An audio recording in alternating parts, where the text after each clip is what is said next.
All right, we want to introduce you to a Minnesotan whose name may not be all that familiar to you, but chances are you've seen his work. Alan Peters has designed all of these logos on your screen. That's a lot of them. He's worked with Nike, ESPN, Disney, Walmart, and Blue Cross Blue Shield. His work even graces a couple of water towers in Twin Cities suburbs.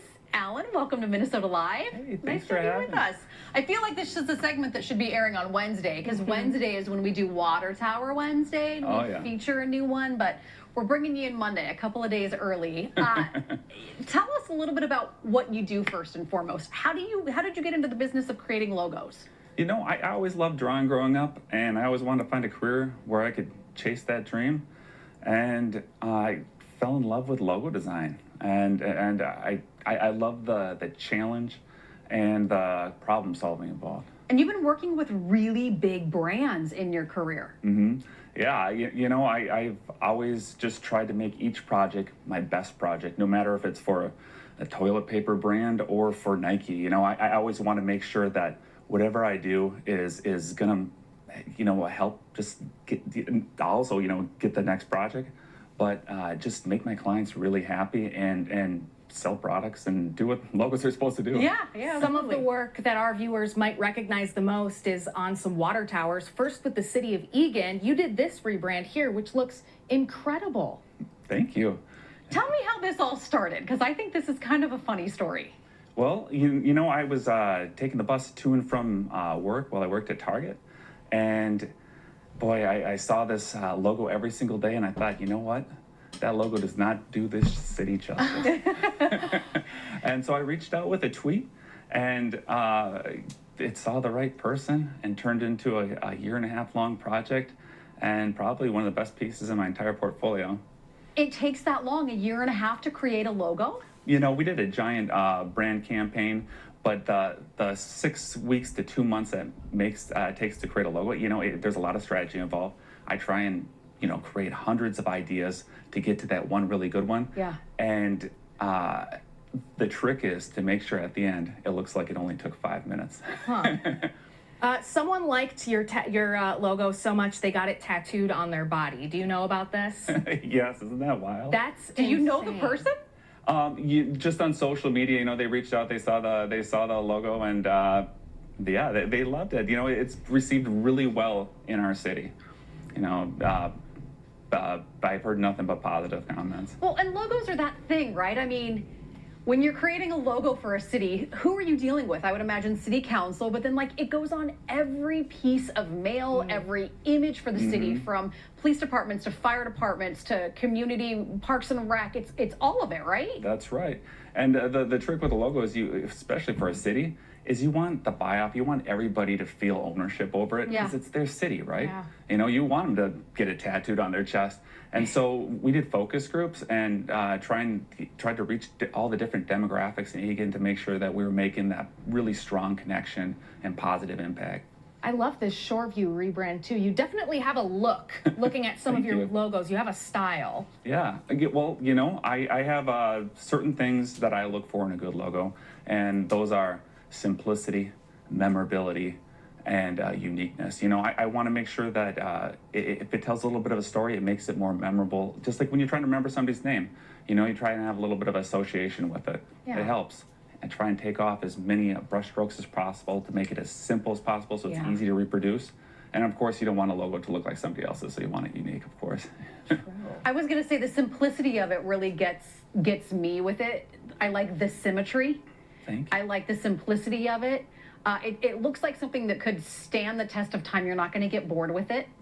I like the circle. I'm kind of a geometric person, and I think it's just really sharp how you've done that. Yeah, I've never lived in Shoreview before, and I don't know anyone who lives in Shoreview, but I want a hat with that logo on it. That's how cool. I want a hat with that logo on it. Yeah. Maybe someone in Shoreview is listening and can get us all hats for this. Alan, you had a very pivotal moment in your career that you said kind of changed everything. That's right. In 2009, at a backyard party for my wife's birthday, I was shot, and it's one of those things where I realized how short life is, and that it's really important not to just let people walk over you or just take things as they come, to be a feather in the wind.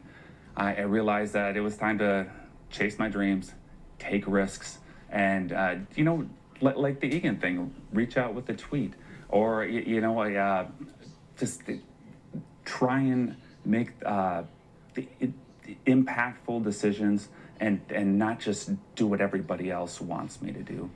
And it helps. It helps, taking a leadership role.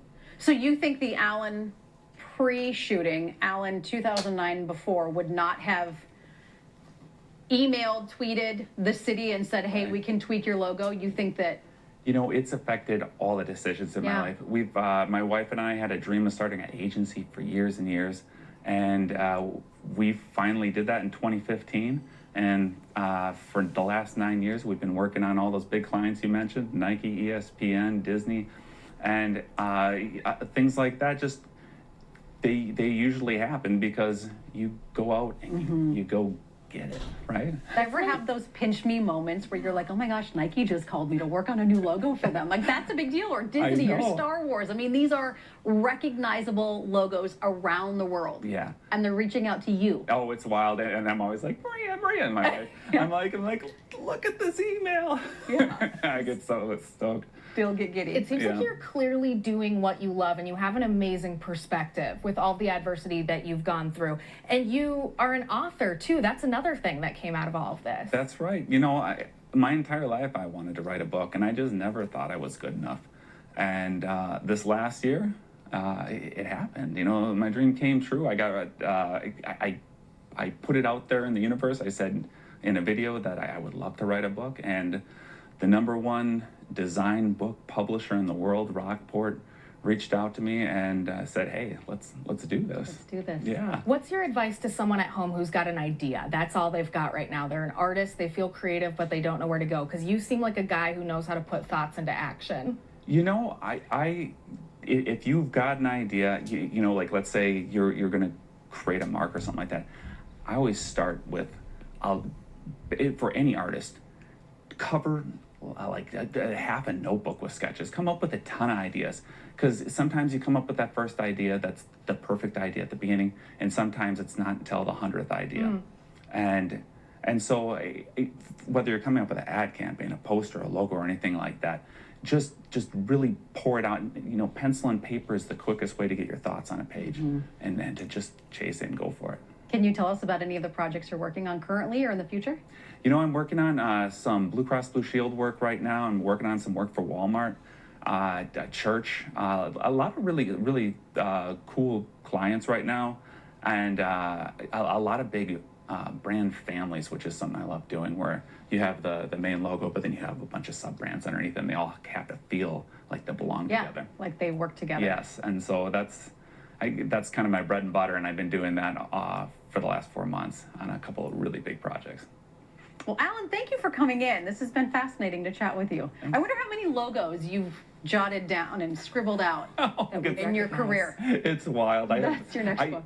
I try and stack it, save all my sketches, and I've got just stacks. It's wild. I bet you do. Well, thank you so much. We'll look for your work around the Twin Cities. Thanks for having me. Yeah. Great to meet you. MinnesotaLive.com, we're going to put a post to Alan's website so you can check out maybe not all the logos, because I think there's still some up here, but many of them as well. Okay, Monday.